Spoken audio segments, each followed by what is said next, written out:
안녕하세요. 저는 30대 중반의 여자입니다. 전 가난한 집에서 태어나 대학에 가지 못했어요. 대신 20살 때부터 홈쇼핑에서 전화 상담원으로 근무하며 사회생활을 시작했죠. 입사할 때 포부는 전화 상담원으로 시작해 쇼 호스트가 되는 거였는데 일을 하다 보니 전화 상담원도 꽤 적성에 맞았어요. 나중엔 우수사원까지 돼서 정직원으로까지 채용이 됐죠. 그러던 어느 날 출근하자마자 팀장님에게 불려갔습니다. 진희 씨는 오늘부터 여기서 근무 안 해도 돼요. 갑자기 왜요? 제가 뭘 잘못했나요? 우수사원으로 뽑혀 정직원이 된 지 얼마 되지 않았을 때였습니다. 제가 잘린 줄 알고 당황하자 팀장님은 미소를 지으며 말씀하셨어요. 지금 바로 3층 회의실로 가봐요. 이번에 계약한 중소기업 회장님이 진희 씨를 쇼 호스트로 지명하셨대. 저를 쇼 호스트로요? 갑작스러운 부서 이동이었지만 기꺼이 갔습니다. 일단 연봉에서부터 차이가 엄청났기 때문에 망설일 이유가 없었어요. 이러나 저러나 입으로 떠드는 건 마찬가지라고 생각하며 가보니 절 지목했다던 중소기업 회장님이 앉아 계시더라고요.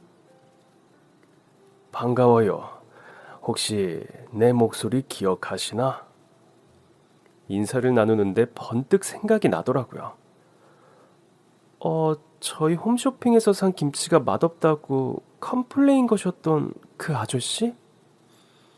기억하는구만. 맞아요. 내가 그 아저씨였어.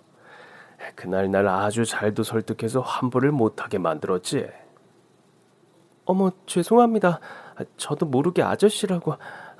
회장님, 안녕하세요. 저는 그저 상담원으로서 불편하신 건 공감하되 매출은 신경 써야 하는 입장이어서. 회장님은 재밌다는 듯 웃으시더니 불쑥 작은 김치통을 내미셨습니다. 이게 우리 김치인데 한번 먹어봐요. 감사합니다. 일단 감사하다곤 했는데 왜 뜬금없이 김치를 주나 싶더라고요. 먹어보고 우리 김치만의 특징, 차별점, 홍보 포인트 등을 분석해서 내 직통 메일로 보내십시오. 전 그제야 회장님이 준 김치가 제가 첫 번째로 맡은 홈쇼핑 상품이라는 것을 깨달았습니다. 기회를 반드시 잡을 거라고 믿어요. 내가 안목이 좀 있는 편이거든. 그렇게 첫 번째로 맡은 중소기업 김치 판매는 완판을 기록했습니다. 자신의 안목에 부응한 저를 기특하게 여기신 회장님은 절 큰아들에게 소개하셨어요. 내 아들이지만 내 밑에서 편하게만 살았지 아무것도 몰라. 그래서 우리 집에 시집 오면 못했던 공부도 더 하고 전보단 훨씬 편하게 살 수 있을 거야.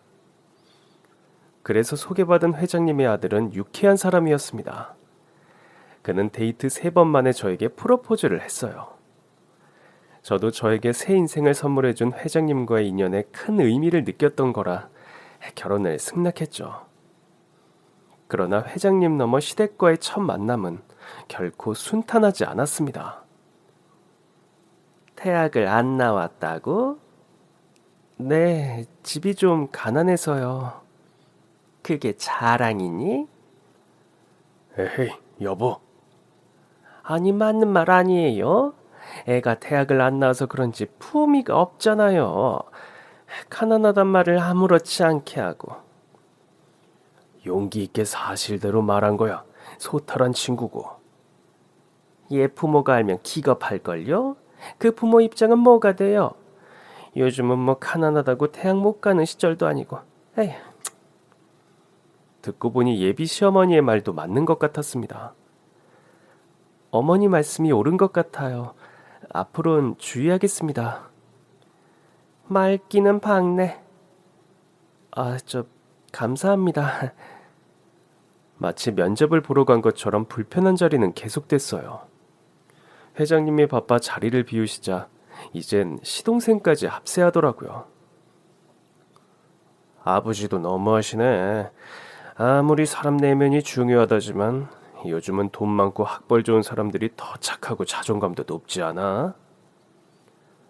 아버지가 골라준 여자야. 그렇게 말하지 마. 막말로 아버지가 소개 안 해줬으면 형이 이런 여자를 만나기나 했겠어? 형도 아버지 때문에 결혼하는 거잖아. 회사 물려받으려고. 아니야? 아니거든. 그래도 사람과 사람이 만나 가족이 되는 건데 어떻게 아버지 뜻만으로 결혼을 하냐? 에휴, 하여튼 우리 형 옛날부터 아무렇지 않은 척하면서 호박씨 제대로 까는 스타일이지.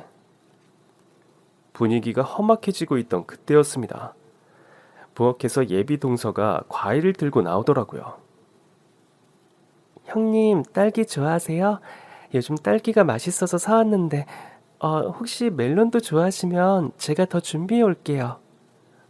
아니에요. 저 딸기 좋아해요.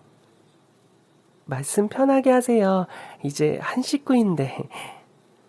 한 식구는 무슨? 당신은 결혼식장 들어가 봐야 안단 말도 몰라? 여보, 그만하세요. 지금 당신 너무 무례해요. 예비 동서의 한마디에 시동생은 입을 꾹 다물었고 그 다음부턴 조용히 과일만 먹더라고요. 시어머니 역시 그런 며느리가 편해 보이진 않았지만 더는 저에게 뭐라고 하시진 않았어요. 몇 달 후 저는 남편과 결혼했습니다. 동서는 잘 나가는 회계사였더라고요. 어쩐지 똑 부러진다 싶더니 엘리트였구나 싶어 은근히 마음이 위축됐습니다. 그러나 동서는 매번 절 따뜻하게 대해주었어요. 형님이 홈쇼핑하는 거 다 봤어요. 저도 설득돼서 몇 번을 샀는지 몰라요. 고마워요. 상품 자체가 워낙 좋기도 했어요. 너무 부러워요, 형님. 저도 회계 일하다 보면 사람 상대할 일이 많은데 여전히 사람 상대로 말하는 게 어렵거든요. 무슨 소리예요. 이렇게만 봐도 친절하고 똑부러지고 뭐든 다 잘해낼 것 같은데. 감사합니다. 그리고 형님, 말씀 편하게 하세요. 그래야 하는데 입이 잘 안 떨어져서. 저희 친정엄마가 음식 솜씨가 좋으셔서 김치랑 닭갈비 쟁걸 많이 보내주셨는데 좀 가져가서 드세요. 이따 가실 때 제가 챙겨드릴게요. 고마워요. 다음엔 저도 뭐라도 사올게요. 뭐 좋아해요? 음, 그럼 다음에 같이 맛있는 파스타집 가요. 그래요. 좋아요. 그렇게 결국 결혼은 했지만 시어머니와 시동생의 눈총을 한 몸에 받는 처지였어요. 그런데도 동서는 늘 저의 편에서 서주었죠. 덕분에 전 동서와 편하게 말도 나누고 마음도 나누는 사이가 됐습니다. 그러나 결혼 후에도 시어머니의 구박은 계속됐습니다. 너 쇼호스트인지 뭔지 물건 파는 일 좀 그만하면 안 되겠니? 나가서 일하고 싶으면 차라리 네 시아버지 회사에 가서 해. 어머니, 이건 제가 좋아하는 일인데. 내 친구들이 너 나올 때마다 나한테 연락을 하잖아. 니네 며느리 보고 있다고. 아휴, 내가 아주 그냥 창피해 죽겠어. 왜 창피하신데요? 저 연봉도 꽤 되고 더 좋은 조건으로 계속 스카우트 제의도 받고 있는데요. 시어머니 앞에만 서면 제 자신이 왜 그렇게 죄인 같던지 주절주절 시어머니를 설득해 보려고도 했지만 결국 전 쇼호스트를 관두기로 했습니다. 그렇게 하면 시어머니와의 사이가 좀 나아질까 싶었거든요. 쇼호스트를 관둔 뒤 집에 있는 시간이 늘어나자 그간은 안 보였던 것들이 보이기 시작했어요. 여보, 셔츠에 이 입술 자국은 뭐야? 아, 거래처 사람들 만나서 한 잔씩 하다가 묻은 거야. 남자가 사업하다 보면 다 있는 일이야. 제가 일을 하는 동안은 남편이 며칠씩 출장을 간다고 해도 의심 한번 해본 적이 없었어요. 제 일이 바쁘기도 했고 아버님 사업을 물려받아야 해서 남편도 해야 할 일이 많다는 건 알고 있었거든요. 그러나 한 번 시작된 의심의 꼬리에 꼬리를 물기 시작했죠. 또 며칠간 출장을 간다기에 새벽에 몰래 캐리어를 열어봤는데 캐리어 가장 안쪽 주머니에 떡하니 콘돔이 들어있더라고요. 전 다시 잠을 이루지 못했고 남편이 일어날 때까지 기다렸습니다. 당신 이게 뭐야? 제가 소파 테이블 위에 떡하니 콘돔을 올려놨는데도 남편은 얼굴색 하나 안 바꾸고 태연하게 굴더라고요. 당신은 내가 출장 갔다가 애라도 만들어 왔으면 좋겠어? 아니, 대체 그게 무슨 소리야? 남자가 사업하다 보면 이런저런 일이 다 있는 거야. 또 그런 식으로 잡아댈 게 뻔해서 회사에 연락해 그의 출장 장소와 일정을 알아봤는데 없는 일정이라더군요. 이 사실까지 알려주니 그제야 시인을 하더라고요. 당신이랑 결혼하기 전부터 만나던 사이야. 근데 왜 나랑 결혼했어? 걔가 먼저 딴 놈이랑 결혼했으니까. 뭐? 지금 그럼 양쪽 다 불륜이라는 거야? 알고 보니 그 여자와 남편은 대학 시절부터 CC로 유명했는데 여자가 양다리를 걸쳤다가 지금의 남편과 결혼을 했다는 거예요. 그 충격으로 인해 남편은 저와의 결혼을 서둘렀고 결혼 후 상간녀에게서 다시 연락이 오자 만남을 이어갔더라고요. 전 이 사실을 시어머니에게 알렸지만 돌아온 건 또다시 구박이었습니다. 네가 오죽 별로면 걔가 유부녀랑 바람을 피우니? 양쪽 다 불륜이래요. 들키면 집안 망신, 회사 망신 아니에요? 집안 망신, 회사 망신 시킨 장본인이 그런 소리를 하니까 아휴, 내 기가 차서 우습구나. 제가 집안 망신에 회사 망신을 시켰다고요? 네 동서를 봐라. 엘리트 출신이지? 근데 너무 볼 게 있니? TV 나서 얼굴이랑 웃음 팔아 이 물건이나 파는 주제에 연봉 높다고 나한테 자랑질했잖아. 어머니, 쇼호스트는 상품을 가치를 분석하고 이해해서 판매를 돕는 사람이에요. 얼굴 팔아서 돈 버는 사람이 아니고요. 결국 전 이혼했습니다. 남편도 시어머니도 말이 통하지 않는데 굳이 이 관계를 이어가야 할 필요성을 못 느끼겠더라고요. 시아버지만 건강하셨어도 이런 결정을 유보할 순 있었겠지만 시아버진 5년 전에 치료한 암이 재발하면서 병원에만 계셨어요. 전 의식이 없는 시아버지께 죄송하다고 인사한 뒤 그와의 결혼 생활을 정리했습니다. 그렇게 이혼 후 다시 일을 시작하려고 준비하던 어느 날 시어머니에게서 전화가 왔습니다. 받기 싫었지만 또 무슨 소리를 하려고 걸었나 궁금하더라고요. 네. 다 너 때문이야. 전화를 받자마자 대뜸 소리를 치시는데 이젠 화도 안 나더라고요. 다시는 전화하지 마세요. 차단할 거니까. 네 남편 저 세상 같다고. 그러나 시어머니가 전해준 남편의 소식에 전 멍해지고 말았습니다. 갑자기 왜요? 상간녀 남편한테 두들겨 맞았어. 머릿속이 새하얘지더라고요. 그래도 전 남편이고 연락도 받았는데 장례식장에 안 가볼 순 없었어요. 제가 갔더니 동서가 제 손을 덥석 잡더라고요. 안 오시는 게 좋았을 텐데 무슨 좋은 꼴을 본다고 오셨어요, 형님. 동서는 일부러 말 안 한 거지?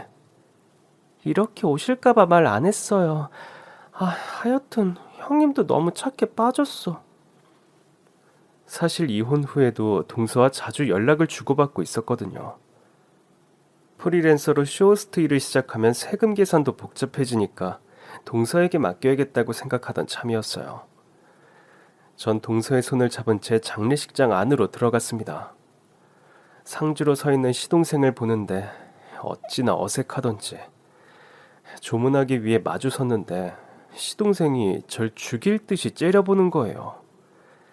설마 문상객도 많은데 난리를 칠까 싶어 서둘러 조문을 마치고 나오려는데 시동생이 절 보며 고래고래 소리치더라고요. 병신 같은 인연 만나서 우리 형이 이렇게 된 거야. 동서가 황급히 말려봤지만 그의 폭언은 계속됐습니다. 네가 오죽 병신 같았으면 우리 형이 유부녀랑 바람을 피웠겠냐고. 시동생의 소란에 방에서 쉬고 있던 시어머니까지 나와선 제 머리채를 잡으시더군요. 처음부터 마음에 안 든다 했어. 니년이 팔자가 사나워서 남편 잡아먹은 거야. 정신을 차리고 보니 그 광경이 재밌다며 스마트폰으로 촬영 중인 사람들도 있더라고요. 전 황급히 얼굴을 가린 뒤 장례식장을 빠져나왔습니다. 그 뒤를 동서가 따라 나왔어요. 형님, 죄송해요. 제가 사과드릴게요. 어머니랑 저 사람이 지금 제정신이 아니에요. 아주버님이 갑자기 돌아가셔서 아마도 충격이 큰 것 같아요. 그러나 전 저와 시어머니 시동생을 찍던 카메라 렌즈가 더 신경이 쓰이더라고요. 제가 아무런 대답도 하지 못하고 있자 동서가 말했어요. 조만간 사무실에서 또 봬요.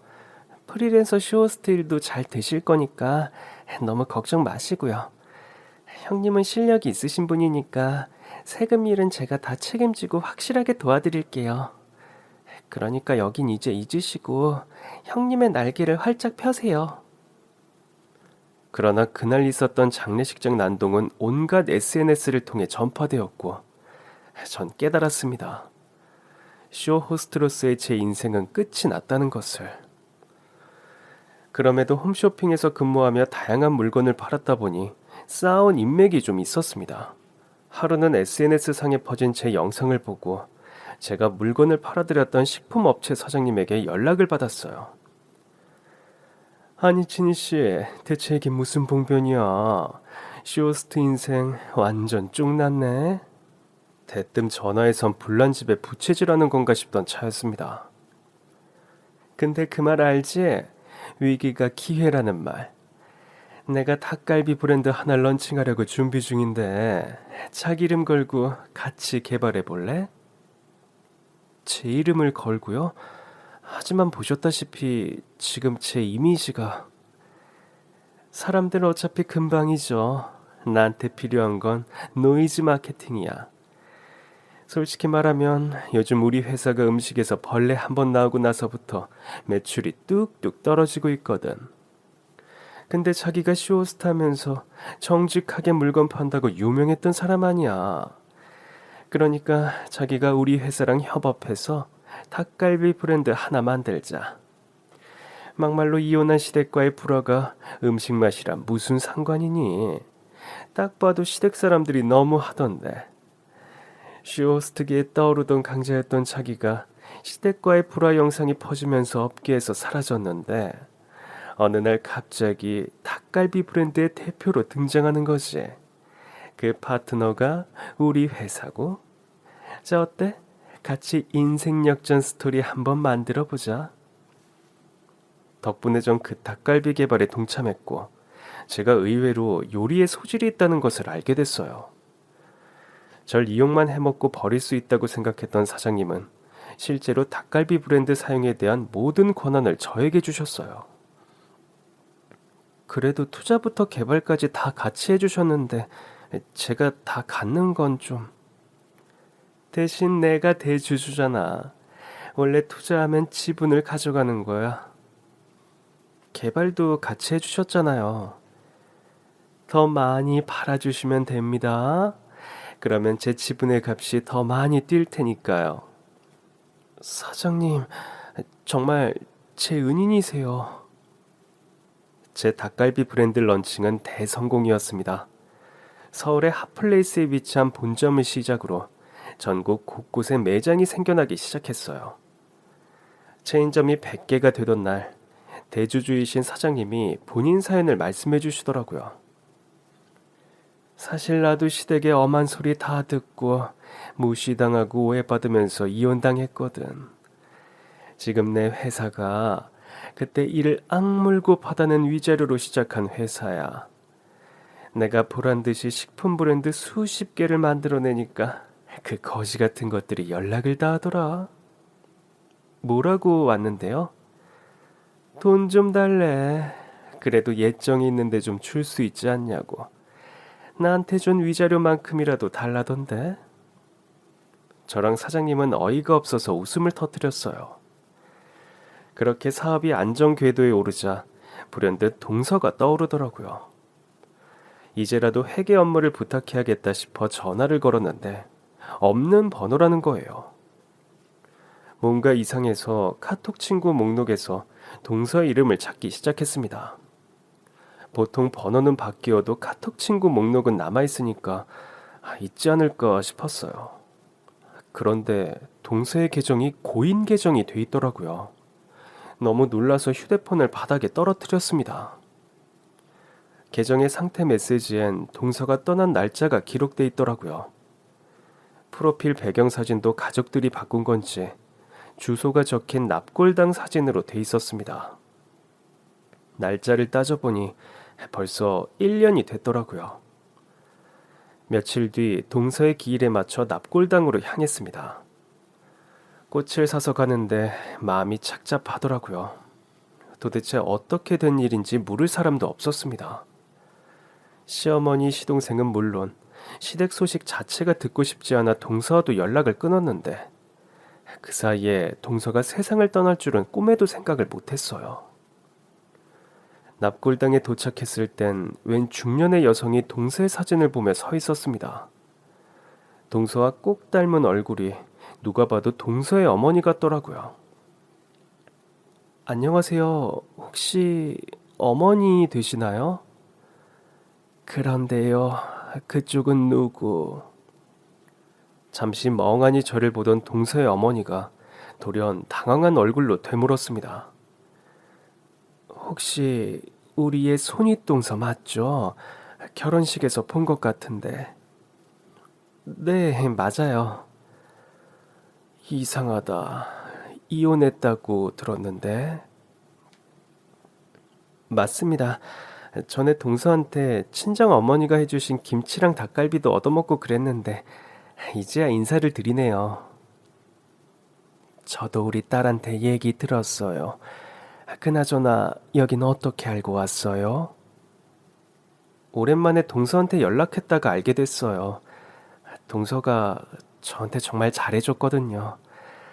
늘 고마운 사람이었고 이번에 새로 일 시작하면서 회계 일도 좀 맡기려고 연락한 건데 이렇게 됐을 줄은. 동서의 어머니는 돌연 눈물을 터뜨렸습니다.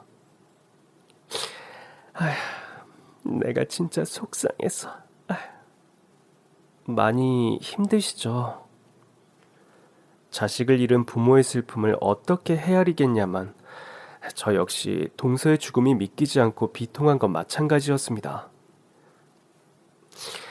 내 딸 어떻게 죽은지 모르죠. 어떻게 된 건데요? 동서의 어머니는 열쇠로 동서의 보관장의 문을 여시더니 가장 뒤에 있던 두꺼운 노트를 건네주었습니다. 이게 뭐예요?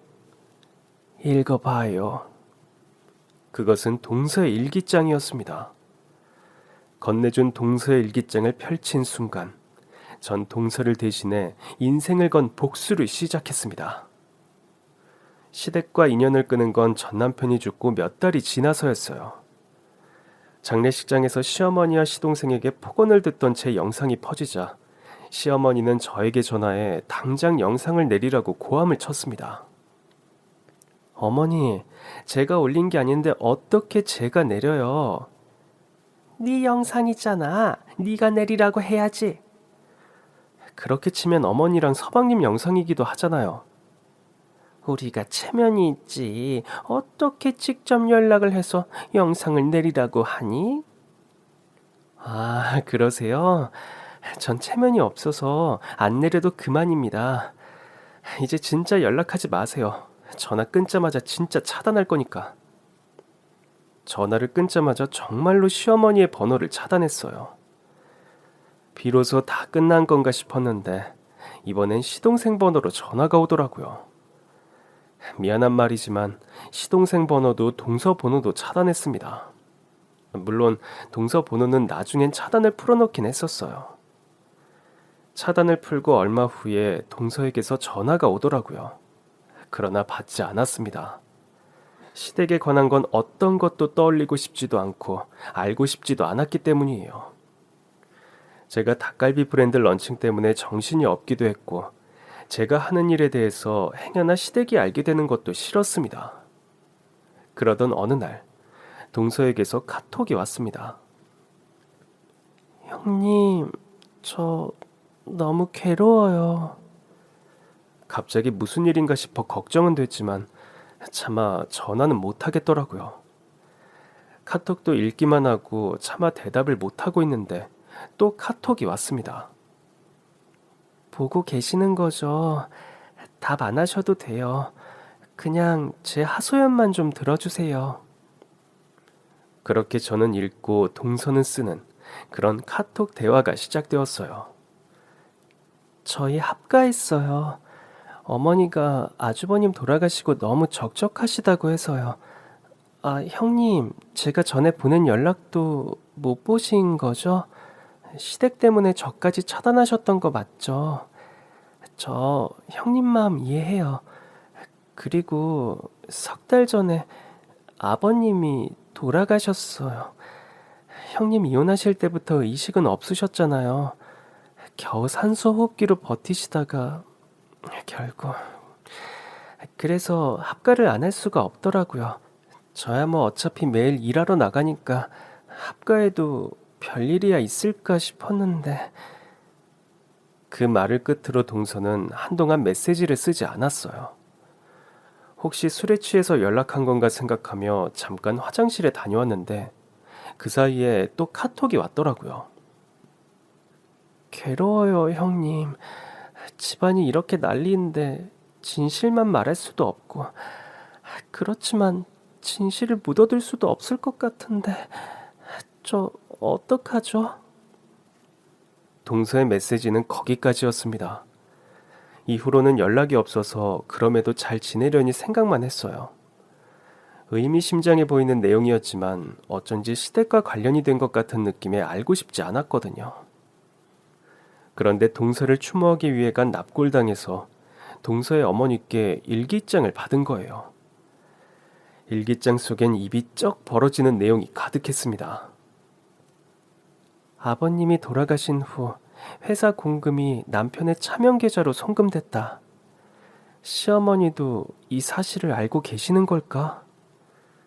생각해보니 제 전남편이 세상을 떠났으니 그 회사는 시동생이 물려받았겠더라고요. 공금 횡령이 갈수록 심해지고 있다. 더 자세한 내막을 살펴봐야겠다. 일기의 내용을 보니 동서는 제 전남편과 아버님까지 돌아가시자 시동생을 돕기 위해 회계사 사무실을 관뒀더라고요. 시동생과 함께 아버님이 물려주신 회사에서 일하고 있는데 아무래도 회계사다 보니 자금 흐름이 이상해 보였던 거죠. 아버님은 깨끗하신 줄 알았는데 회사에 대대적인 회계 조사가 필요해 보인다. 비리가 엄청나고 이것이 알려지면 회사는 분명 망할 것이다. 동서의 고뇌가 느껴지는 일기 내용은 계속 이어졌고 동서는 이것을 밝히느냐 밝히지 않느냐를 고민하다가 결국 시어머니와 시동생에게 이 사실을 알리기로 했더라고요. 그래, 그래도 나의 가족이니까 사실을 알리고 이제라도 시정을 요청하자. 회사에 딸린 입이 몇 명인데 그들을 하루아침에 실직자로 만들 순 없다. 그리고 일주일 뒤 동서가 쓴 마지막 일기장의 내용이 있었습니다.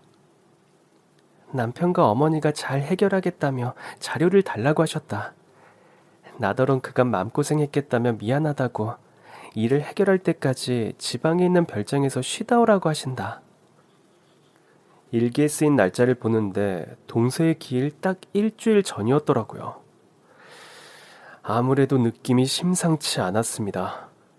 전 납골당에서 받은 동서 어머니의 번호로 전화를 걸었어요. 잠깐 좀 뵐 수 있냐고요. 제가 동서 어머니 댁 근처 카페로 가기도 했고 만남은 성사됐습니다. 일기장 저도 다 봤어요. 어머님 생각이 궁금합니다. 동서가 어떻게 세상을 떠났다고 생각하시는 거예요? 그 일기를 쓰고 일주일 뒤에 세상을 떠났어요. 근데 그게 하필 또 시댁 별장이었잖아요. 별장으로 가는 길에 소상히 알고 있는 사람이 대체 누구겠어요? 시어머니나 동서 남편이겠죠. 이렇게 정황 증거가 확실한데 경찰에선 수사가 안 된다고 해요. 왜요? 교통사고로 조사가 끝났다는 거예요. 교통사고가 어떻게 났는데요? 맞은편에서 오던 트럭 운전기사가 졸음 운전을 했대요.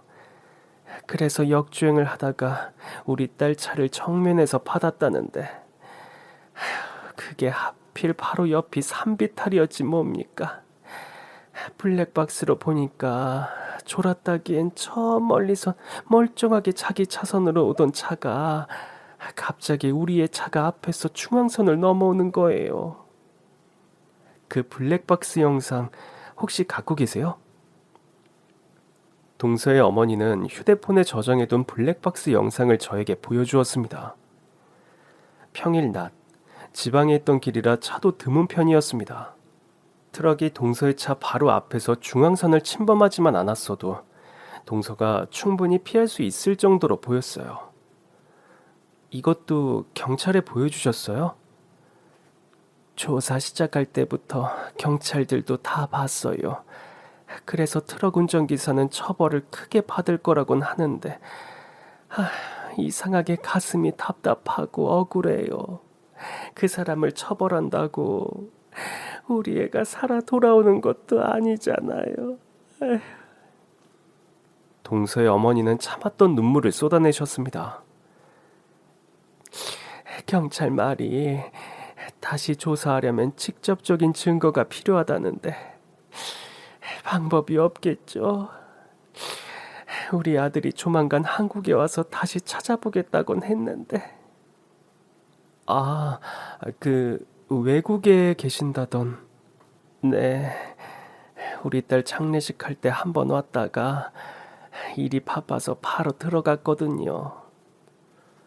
그 순간 회계사로 일하며 늘 노트북을 들고 다녔던 동서가 떠올랐습니다.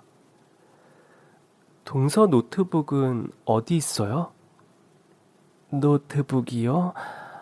그건 없었는데. 없었다고요? 회사나 집에도요? 네, 사부인이 유품이라며 택배로 보내준 것들 사이엔 없었어요. 그것 빼곤 다 있는 것 같아서 저도 생각도 못하고 있었네요. 동서가 시댁과 합가해서 살았던 게 떠오르면서 불쑥 떠오르는 곳이 있었습니다. 제가 한번 찾아볼게요. 뭐 짚히는 게 있어요? 정확하진 않아서 확답은 못하겠어요. 일단 찾아보고 바로 연락드릴게요. 동서의 어머니와 헤어진 뒤, 전 아주 오랜만에 연락처 차단 목록에서 시어머니와 시동생의 번호를 차단 해제했습니다. 카톡도요. 차단을 해제하자 두 사람의 이름이 친구 목록에 보이더라고요.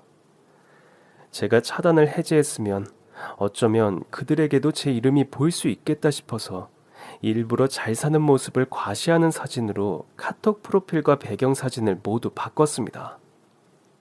조사를 해보니 현재 시댁에서 운영하던 회사 사정이 좋지 않더라고요. 경영진이 시동생으로 바뀌면서 김치에서 바퀴벌레가 나온 사건부터 회장 가족의 갑질 논란까지 논란이 끊이지 않고 있었습니다. 어떻게 시댁에 접근해야 하나 고민하던 차, 절 도와주셨던 사장님과의 미팅이 있었어요. 사업 파트너로서의 회의를 마친 뒤 제가 조심스럽게 물었습니다. 전 동서가 좀 억울하게 세상을 떠난 것 같아요. 아무래도 시댁이랑 관련이 있는 것 같은데 경찰 조사는 교통사고로 조사가 끝난 모양이에요. 뭐가 이상한 점이 있는 거야? 동서 일기장을 봤는데 시댁의 회계 비리를 알고 있었던 것 같아요. 그걸 솔직하게 남편이랑 시어머니한테 말하고 자료를 넘겨준 것 같은데 이상한데 유품 중엔 동서 노트북도 없다고 하고. 혹시 동서가 시댁에서 같이 살았어? 네, 합가했다고 들었어요. 알아내려면 자기가 직접 시댁으로 들어가야겠네. 아, 근데 싫지 않아? 싫은 마음보다 알아내고 싶은 마음이 더 커요. 안 그래도 번호 차단했던 것도 풀어놓고 고민 중인데. 그 회사 요즘 난리더니만 돈으로 문을 열어봐. 돈으로요? 돈 안 좋아하는 사람들이 회계비리 저질렀을 리는 없으니까. 전 사장님의 말에 힌트를 얻어 시댁에 접근할 준비를 마쳤습니다. 그런데 이게 웬일인지 제가 연락하기 직전 시어머니에게서 연락이 온 거예요. 남편 잡아먹고 아주 잘 지내는 것 같구나. 전화를 받자마자 대뜸 그러시기에 이러나 저러나 사람은 안 변하구나 싶더라고요. 네, 너무 잘 지내서 탈이죠. 일부러 더 꼿꼿하게 굴었는데 의외로 시어머니가 먼저 꼬리를 내리더라고요. 그럼 예정을 생각해서 이제라도 부의금 좀 크게 해보던가. 부의금이라뇨? 설마 시어머니의 입에서 먼저 동서 이야기가 나오나 싶어 기다리는데 시어머니는 전 남편 얘기를 꺼냈습니다. 너, 네 남편 총무 왔을 때 딱 10만 원만 했더라. 한땐 살부딪히며 살던 사이에 정없이 그러는 거 아니지? 더더구나 그렇게 돈도 잘 벌면서 겨 그거 내고 간 거니? 먼저 돈 얘기를 꺼내는 거 보니 형편이 영 안 좋긴 한가 보다 싶더라고요. 5천만 원이면 될까요? 전 사장님의 조언대로 돈으로 두 모자를 낚기로 했습니다. 5천만 원? 시어머니는 놀란 건지 말까지 더듬더라고요. 어머님 말씀이 맞아요. 제가 좀 너무한 것 같아요. 요즘 회사 사정도 좀 안 좋아 보이시던데 혹시 무슨 일이 더 있는 건 아니죠? 아니 뭐가 더 있다는 거니? 아, 계속 연락을 안 하고 지냈다 보니 또 다른 소식이 있나 궁금해서요. 아, 그래? 우리 소식을 기사로만 봤구나. 아무래도요. 저의 대답에 시어머니는 어쩐지 안도하는 눈치였습니다. 그럼 내가 계좌번호 보내마?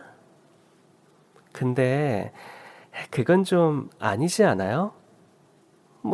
뭐가? 차 한 잔은 주셔야죠. 그냥 돈만 덜렁 받으시겠다고요? 막말로 제가 안 드리면 그만인 돈인데? 그래서 카페에서라도 만나자는 거냐? 어머니 번거롭지 않으시게 제가 댁으로 갈게요. 뭐? 네가 우리 집으로 온다고? 왜 그렇게 놀라세요? 혹시 전에 살던 데서 안 사시는 거예요? 어? 아니, 뭐 그런 건 아닌데 뭐 싫으시면 그만두고요. 아니다. 와. 오렴. 시어머니는 당황한 눈치였지만 전 바로 다음날 낮에 가겠다고 했어요. 아무래도 저녁에 가면 시동생까지 있을 것 같아 고른 시간이었습니다. 다음날 시댁으로 가니 마침 시동생은 출장 중이라고 하더라고요. 네가 우리 집에 오겠다고 할 줄은 꿈에도 몰랐다. 왜요? 제가 못 올 때 왔나요? 아니, 그렇다기보단 전 어머니 덕분에 사업가로 성공했죠 뭐. 네, 덕분이라고? 그럼요. 어머니가 그렇게 절 괄시하지 않으셨으면 제가 이 집에 남아서 별의별 꼴을 다 봤을 텐데 그 시간에 사업가로 열심히 일해서 성공했으니 감사한 일이죠. 그래서 네 남편이 세상 떠난 게 너한텐 잘 된 거다 이거냐? 어머니, 자꾸 제 남편이라고 하시는데 말씀은 바로 하셔야죠. 남편이 아니라 전 남편이고 그 사람이 세상 떠난 건 저랑 헤어진 다음이고요. 예, 이제와 말이지만 네가 좀 더 붙잡고 있었으면 걔가 마음을 접었겠지. 네가 바람 피운 거 들키자마자 이혼하자고 하니 걔도 자존심이 상해서 이혼한 거 아니야. 그럼 그렇게 세상 떠날 일도 없었을 거고. 제가 붙잡고 있었으면 전 남편이 상간녀와의 관계를 정리했을 거라니 참 기가 차더라고요. 바람 피운 걸 들키자 먼저 이혼 얘기를 꺼낸 건 전 남편이었습니다. 뭐? 이혼을 하자고? 그래, 난 걔랑 못 헤어져. 그리고 너하고 결혼한 거 솔직히 후회해. 그냥 내가 결혼하지 말고 기다릴 걸. 그랬으면 걔가 결국 나한테 왔을 텐데 싶어. 기가 차서 대꾸도 안 나오더라고요. 전 남편은 저와 헤어질 작정을 하고 절 모욕했습니다. 솔직히 아버지가 소개해서 만난 거지. 너처럼 아무것도 볼 것 없는 여자랑 결혼할 줄 나 꿈에도 몰랐어.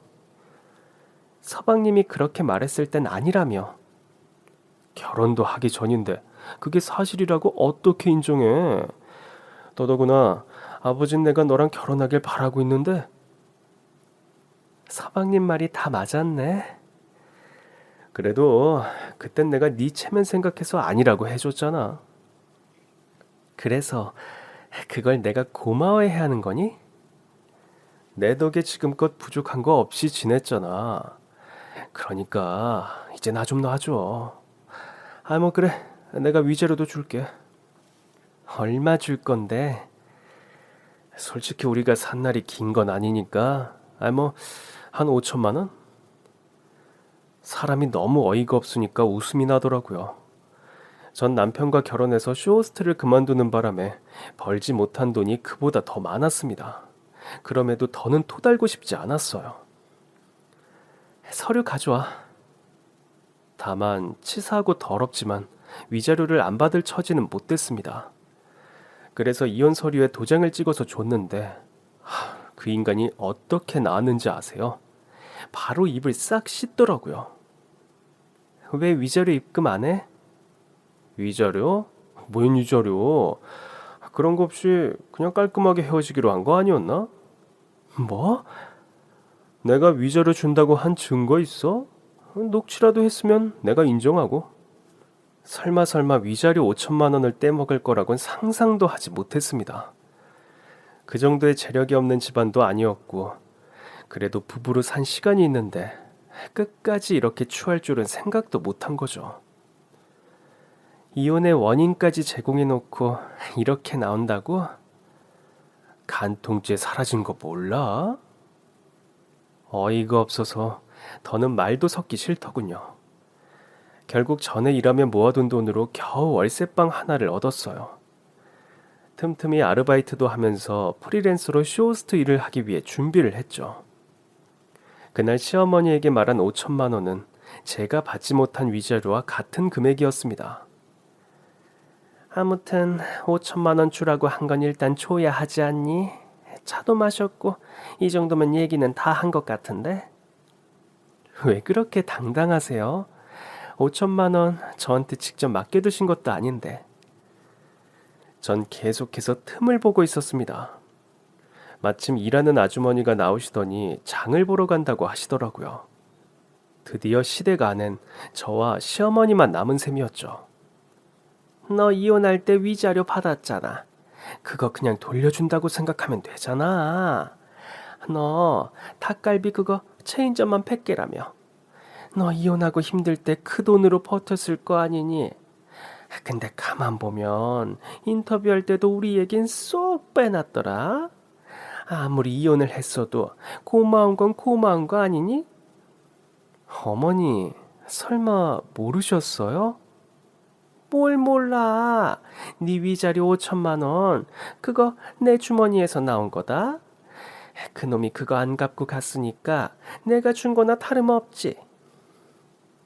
시어머니는 제가 위자료를 한 푼도 못 받았다는 걸 모르고 있더라고요.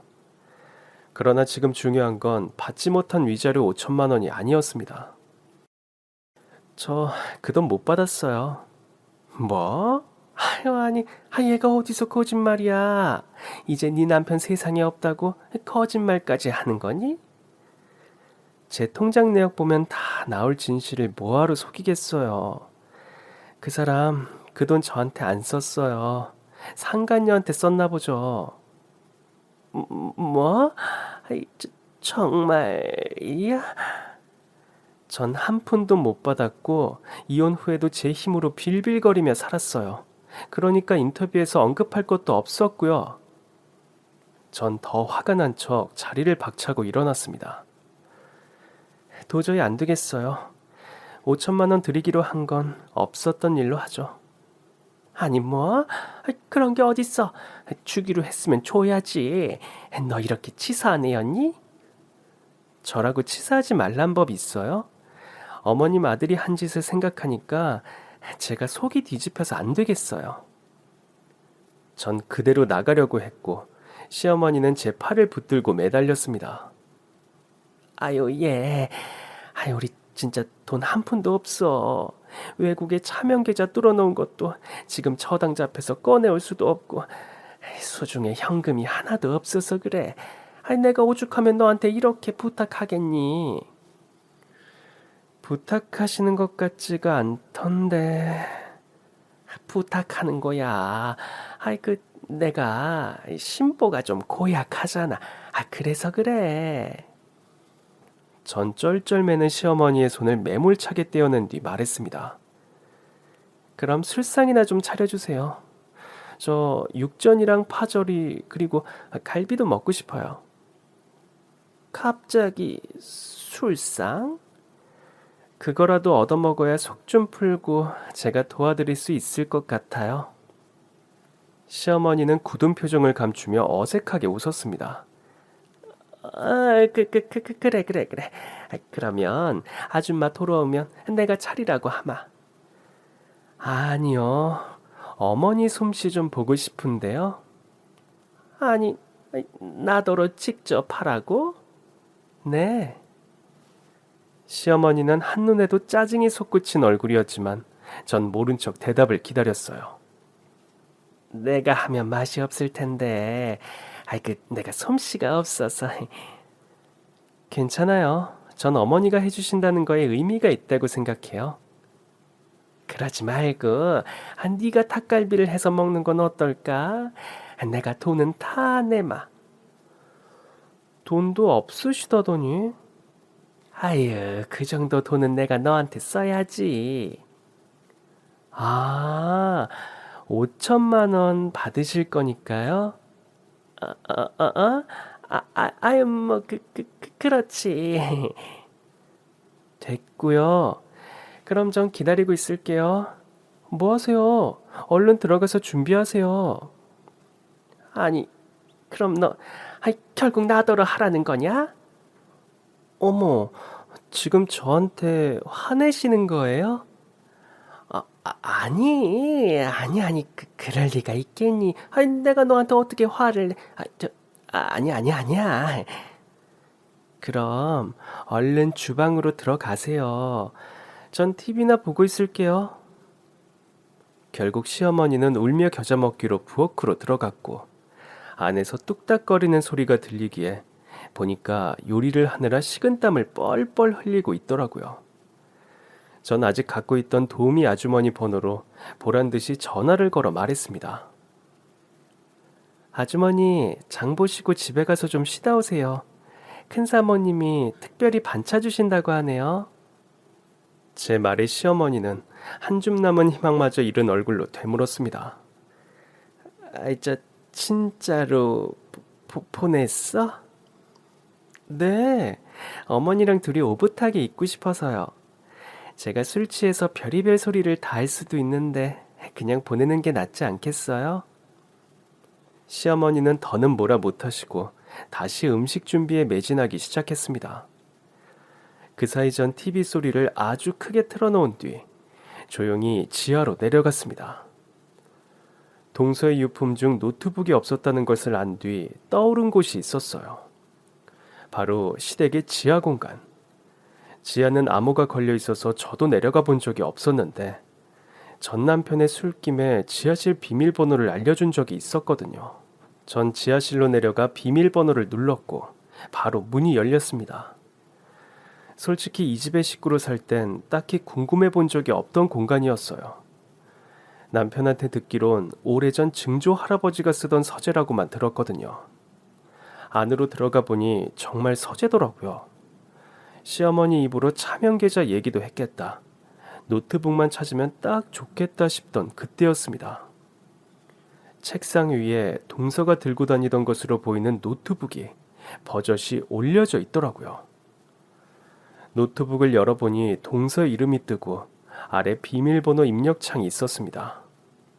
이미 여러 번 눌렀는지 노트북은 완전히 잠겨 있었고요. 전 그 노트북을 들고 다시 1층으로 올라갔습니다. 마침 부엌에서 전 시어머니의 목소리가 들리더라고요. 예, 아무리 그래도 좀 도와줘야 하는 거 아니니? 네가 먹고 싶다는 게 다 손이 얼마나 가는지 알아? 전 동서의 노트북을 소파 아래에 숨긴 뒤 태어난 척 앉아 TV를 보기 시작했습니다. 제가 대답이 없자 시어머니가 부엌 밖으로 나왔습니다. 아니 얘, 넌 거기 있었으면서 왜 대답이 없니? 아유, 그리고 TV 소린 또 왜 이렇게 크고? 네? 저 부르셨어요? 깜빡 졸았네. 아유, 진짜. 나 좀 도와주라고. 어머니 저 이제 손님이에요. 더더구나 5천만 원을 들고 온 손님? 전 가방에서 현금 5천만 원을 꺼내서 테이블 위에 올려놨습니다. 5만 원권 천장을 본 시어머니의 눈은 휘둥그레졌죠. 아니, 그걸 현금으로 들고 왔어?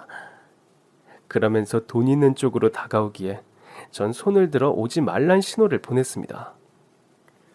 돈 보셨으니 이제 힘이 좀 나시죠? 뭐 하세요? 어서 가서 준비하세요. 시어머니는 세상이 꺼지라고 한숨을 내쉬곤 다시 부엌으로 들어갔습니다. 전 시어머니가 다시 요리에 집중하는 것을 확인한 뒤 재빨리 소파 아래 숨긴 노트북을 들고 그 집을 나왔습니다. 차에 타면서 동서 어머니께 전화를 걸었어요. 어머니, 혹시 동서가 자주 쓰던 비밀번호 아세요? 글쎄요. 아니, 설마 그 노트북 찾았어요? 네, 찾은 것 같아요. 비밀번호 좀 생각해 보시면서 AS 센터로 좀 와주시겠어요? 그리고 동서 주민등록증이랑 가족관계 증명서도 필요해요. 전 가는 길에 노트북 브랜드 AS 센터로 향했고 동서의 어머니가 필요한 서류를 들고 와 바로 잠긴 노트북을 열어볼 수 있었습니다. 아니 이렇게 해서 풀면 되는데 괜히 비밀번호를 멋대로 쳐서 영구적으로 잠길 뻔했어요. 그렇군요. 그러게요. 뭐 찔리는 게 있었나 보네요. 노트북 안에선 동서가 일기장에 쓴 시댁 회사의 회계 비리 자료가 가득했습니다. 도둑놈이 재발 저린다고 시댁 식구들은 그 안에 분명 자신들의 비리 자료가 있다는 걸 알았던 것 같아요. 그래서 업체에 맡겨 풀었을 때 나올 자료가 행여나 새어나갈까봐 업체에도 맡기지 못한 것 같더라고요. 자기들끼리 무수히 틀린 비밀번호를 치며 쫄아 있었을 걸 생각하니 한편으론 고소하더라고요. 나중에 더 알게 된 거지만 동서가 수집한 자료는 클라우드에도 저장돼 있었습니다. 행여 노트북이 없어져도 찾을 수 있게 말이죠. 결국 조사는 다시 이루어졌고 전 시어머니와 시동생은 여기에 회사 비리까지 얹어 구속 수사를 받게 되었습니다. 며칠 뒤 동서의 어머니와 만나 브런치를 먹고 있는데 연락을 받았어요. 두 사람 징역 확정이래요. 아무래도 시어머니는 남을 생을 감옥에서 보내다가 끝내게 될 것 같아요. 회사 비리의 주범이었던 시동생은 그나마 더 긴 징역형이 확정됐죠. 그렇다고 해서 소중한 사람을 잃은 슬픔이야 사라지겠습니까만 전 동서의 어머니에게 제 닭갈비 체인점을 하나 내드릴까 하고 있어요. 사실 닭갈비 연구를 할 때 동서에게서 얻어먹었던 친정 어머니의 닭갈비 맛을 내기 위해 저 엄청 노력했거든요. 그리고 두 사람이 구치소로 이동하던 날 마침 동서의 오빠가 귀국했습니다. 전 그에게 두 사람의 위치를 친히 가르쳐 주었고, 그날 두 사람은 동서 오빠의 손에 붙들려 코피 터지게 얻어맞고 감옥으로 갔다고 하네요. 그럼 지금까지 제 긴 사연 들어주셔서 정말 감사합니다. 오늘도 행복한 하루 되세요.